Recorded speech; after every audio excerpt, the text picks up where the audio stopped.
ذرا سا غور کرنا پڑے گا ان روایات کی طرف جو ہم سے کہتی ہیں کہ خدمت خلق کرو۔ خدمت خلق کی بنیاد کے اوپر زندگی میں برکت بھی پیدا ہوتی ہے اور اولاد بھی نیک اور صالح اولاد ہوتی ہے۔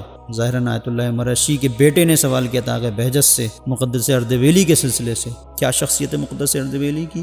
وضو کرنے کے لیے ڈول ڈالتے ہیں پانی میں، اور ڈول ڈالنے کے بعد جب نکالتے ہیں تو ڈول کے ساتھ میں پانی نہیں آتا ہے، سونا، چاندی، ہیرے، جواہرات، لیکن دوبارہ ڈول واپس ڈال دیتے ہیں، دوبارہ پھر جب کھینچتے ہیں پانی کے ڈول کو، پھر سونا، چاندی، ہیرے، جواہرات، دوبارہ پھر ایسا ہی ہوتا ہے۔ یہی بات تکرار ہوتی ہے، تو کہتے ہیں پروردگار تیرے حضور میں کھڑے ہونے کے لیے وضو کرنا چاہتا ہے، سونے چاندی کا کیا کرے گا، 2 رکعت نماز پڑھنا ہے۔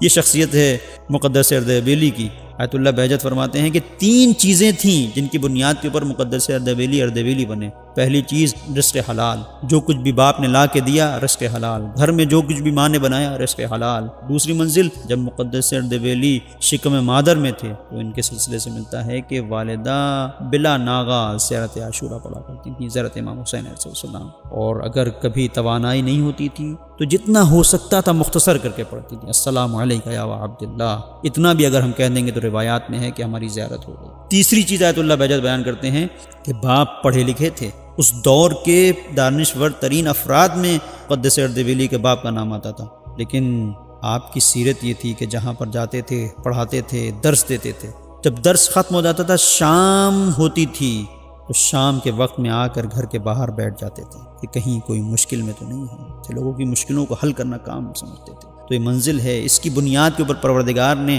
آپ کی زندگی میں برکت دی۔ تو ہماری زندگی میں بہت ساری جگہوں پر برکت اس بنیاد کے اوپر نہیں ہوتی ہے کہ ہم اپنی فردی زندگی میں عبادتیں تو کر رہے ہیں، نماز، روزہ، یہ سب تو ہم کرتے ہیں، لیکن لوگوں کی مشکلوں سے غافل ہوتے ہیں۔ جو مشکلیں ہیں، گھریلو مسائل جہاں سے پیدا ہوتے ہیں، وہاں اخلاق کا فقدان ہے۔ اس سلسلے سے پیغمبر کے کردار کو دیکھنے کی ضرورت ہے۔ پہلی منزل، پیغمبر اپنے گھر والوں کے ساتھ میں اظہار محبت کیا کرتے تھے، اظہار محبت میں دریغ نہیں کرتے تھے۔ پیغمبر فرماتے ہیں دل میں محبت ہے تو اس کا اظہار کرو،